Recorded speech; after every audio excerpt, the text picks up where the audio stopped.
Let's talk about something that shapes every relationship you've ever had: your friendships, your romantic life, even how you text people back. It's called your attachment style.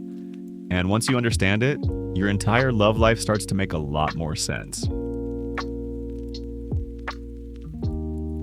Okay, let's start simple. Attachment styles come from a psychological theory about how we connect with others, especially emotionally. It all begins in childhood, with how your caregivers responded to your needs. When you cried, did someone comfort you? Or were you told to toughen up? That early pattern becomes your blueprint for relationships. How you give love, how you ask for it, and even how you deal with conflict. Over time, psychologists identified 4 main attachment styles: secure, anxious, avoidant, and disorganized. Let's break them down, and I'll give examples so you can spot which one sounds like you. We'll start with the goal state: secure attachment.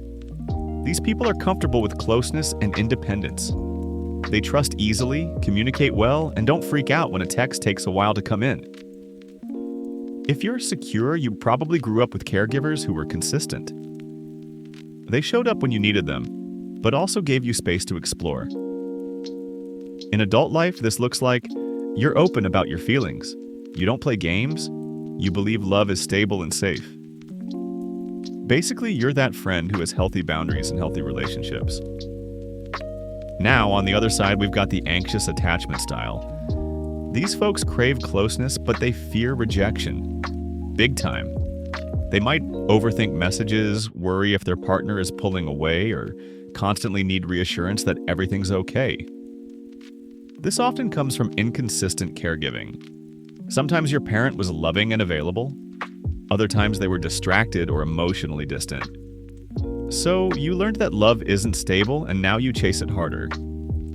If you've ever found yourself checking if someone likes you back 47 times a day, yeah, anxious attachment might sound familiar. Next up, the avoidant attachment style. These people value independence so much they sometimes avoid emotional closeness altogether. They're the ones who say, "I don't need anyone," or "I'm just bad at relationships." But underneath that is often a fear of being dependent or being let down. Avoidant attachment usually forms when caregivers were emotionally unavailable or dismissive. You learned early that it's safer to rely on yourself than to risk being disappointed. In adulthood, avoidance can seem calm on the surface, but when relationships get too intimate, they pull back.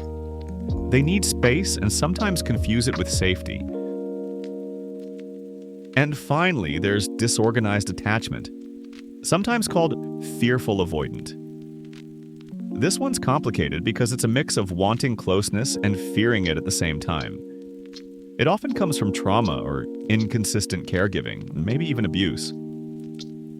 As a result, people with this style might swing between being super clingy one moment and emotionally distant the next. It's not that they don't want love, they just learned that love and pain can come from the same person, so it's hard to trust. If that hits close to home, you're not broken. It just means you've been protecting yourself in the only way you knew how. Here's the good news: your attachment style isn't permanent. You can retrain it through awareness, communication, and healthier relationships. If you're anxious, practice self-soothing and building independence. If you're avoidant, let yourself be vulnerable even when it's uncomfortable.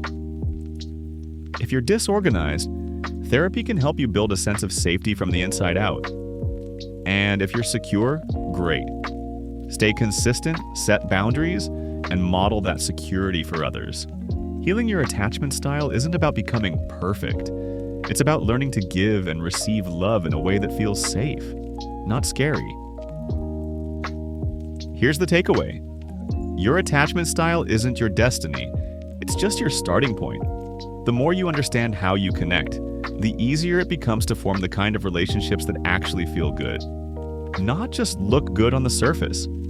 So next time you catch yourself chasing, avoiding, or second-guessing love, pause and ask, what's my attachment style trying to protect me from? Because once you know that answer, that's where real change begins.